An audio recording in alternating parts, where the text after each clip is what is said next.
10 pinakamahal na lahi ng aso sa buong mundo. Ano kaya sa tingin nyo ang pinakamahal na lahi ng aso sa mundo? Handa ka na bang malaman ito? Kaya simulan na natin.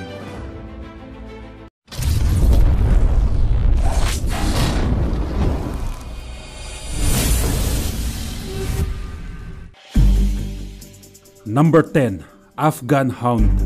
Ang Afghan Hound ay nagmula sa bundok ng Afghanistan at itinuturing na isa sa pinakabagandang aso na may tuwid at nakalaylay na balahibo at kulot na buntot. Nangangailangan pa nga sila ng pang-araw-araw na pagsusuklay ng buhok dahil madaling mabuhol-buhol ang kanilang mahahaba at makintab na balahibo. Ang aso na ito ay may lifespan na 10 hanggang 14 na taon at ang kanilang mga kondisyon sa kalusugan ay maaaring nagkakahalaga ng maraming pera. Ang mga ito ay prone sa katarata at hypothyroidism na maaaring magastos. Ang aso na ito ay nagkakahalaga ng humigit kumulang 350,000 pesos. Number 9. Pharaoh Hound. Ang ibig sabihin nito ay rabbit dog sa Maltese. Ang Pharaoh Hound ay karaniwang ginagamit para sa pangangaso ng mga kuneho sa Maltese Island. Ang mga asong ito ay napakatalino at batipuno at may posibilidad na umabot ang bigat sa 20 hanggang 25 kilo. Ang lahi na ito ay may lifespan na 11 hanggang 14 na taon, ngunit sobrang sensitibo sila sa stress. Ang stress ay maaaring humantong sa malubhang digestive at neurotic na mga issue na maaaring magastos ang gamutan. Ang mga asong ito ay tapat at maaaring sanayin ng mabuti para sa pamilya at mas malalaking grupo. Ito ay nagkakahalaga ng humigit kumulang 375,000 pesos. Number 8. Dogo Argentino. Ito ay orihinal na binuo para sa pangangaso dahil sa matipuno nitong katawan at tangkad. Ang Dogo Argentino ay isa sa mga pinakamahal na aso sa mundo. Ito ay nagkakahalaga ng humigit kumulang 400,000 pesos. Ang kanilang maskuladong katawan ay nagpapahintulot sa dogo na manghuli ng mga ligaw na baboy sa South America at Asia. Una itong pinalaki noong 1928. Ang pangunahing mga ninuno ng Dogo Argentino ay ang extinct na Cordoba Fighting Dog at ang Great Dane. Dahil sa kanilang mga nangingibabaw na pisikal na katangian, iligal ang pagmamay-ari nito sa United Kingdom, Colorado at New York City. Ang kanilang lifespan ay umaabot lamang ng 12 hanggang 14 na taon. Number 7. Canadian Eskimo Dog. Ang Canadian Eskimo Dog ay isa sa pinakabihirang lahi ng aso sa mundo at kasalukuyang nahaharap sa pagkalipol na mayroon lamang more or less 300 na aso ang natitira noong 2018. Dinala ang mga ito sa North America mula sa Siberia, mahigit 1,000 taon na ang nakalipas at bumababa ang kanilang bilang mula noong 1960s. Ang asong ito ay nagkakahalaga ng humigit kumulang 430,000 pesos. Ang Canadian Eskimo Dogs ay sinasabing napaka-territorial din at kadalasang nag-overreact sa maliit na kaguluhan, kaya naman hindi ito perpekto para sa mga pamilyang may mga anak. Number 6. Rottweiler.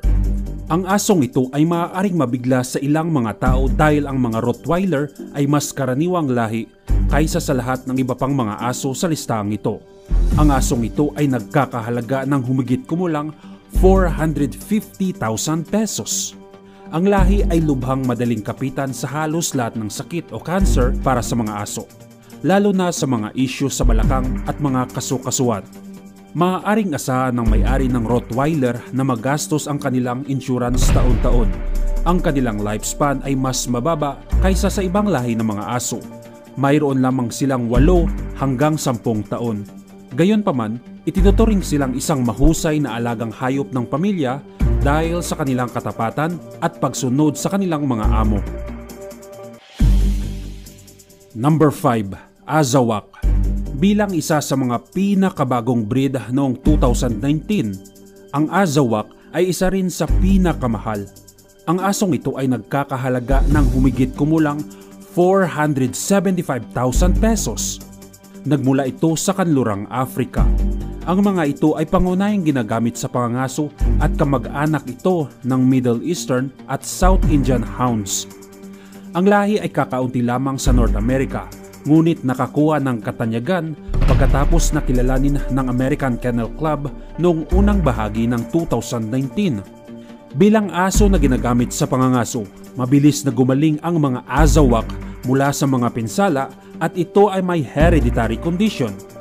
Ang average lifespan ng Azawak ay 12 hanggang 15 taon na may mataas na kalidad na pangangalaga at kailangan nito ang araw-araw na paglalakad at pagtatakbo.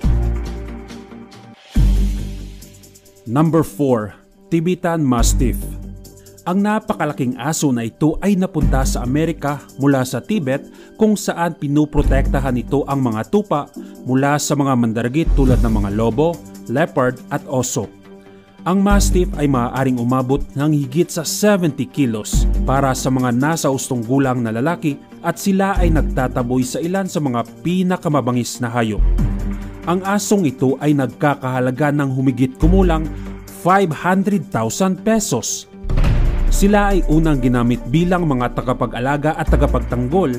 Sila ay masyadong mahal para sa kanilang mga amo upang sila ay mapanatili. Ngunit sila ay unti-unting naglaho. Ang lahi ay napaka-alerto at kayang protektahan ang iyong pamilya. Number 3. Chow Chow. Ang Chow Chow ay nagmula sa hilagang China at isa sa pinakaluma at pinakabihirang mga lahi ng aso sa mundo. Ang aso mismo ay napakamahal na, ngunit ang mga gastos sa pag-alaga ng Chow Chow ay hindi titigil doon. Ang asong ito ay nagkakahalaga ng humigit kumulang 550,000 pesos. Nangangailangan sila ng regular na ehersisyo tulad ng 4 o higit pang paglalakad bawat araw. Ang kanilang lifespan ay 8 hanggang 12 taon, ngunit maaari itong madagdagan sa pamamagitan ng wastong pangangalaga. Number 2. Lo Chen. Kilala rin bilang Little Lion Dog. Ang Lo Chen ay naging tanyag sa mga Europeo sa loob ng higit sa 500 taon dahil nagmula ito sa France. Ito ang dating pinakabihirang aso sa mundo noong 1973 nang 65 na lang ang natitira sa mundo. Sa kasalukuyan ay mayroon lamang 300 ang natitirang aso na nakarehistro bawat taon sa buong mundo. Ang asong ito ay nagkakahalaga ng humigit kumulang 600,000 pesos. Ang Lo Chen ay napakaaktibo at mapaglaro na perpekto para sa mga pamilya at mga bata. Kailangan nila ng patuloy na atensyon ng mga tao. Hindi sila masaya kapag naiiwanan silang mag-isa sa mahabang panahon. Ang lifespan ng Lo Chen ay umaabot lamang ng 13 hanggang 15 taon. Number 1. Samoyed. Ang pinakamahal na aso sa buong mundo ay ang Samoyed na nagmula sa Siberia. Ang asong ito ay nagkakahalaga ng humigit kumulang 700,000 pesos. Ang bihirang lahi ay kilala sa pagiging mabait, mapagmahal at may nakangiting mukha.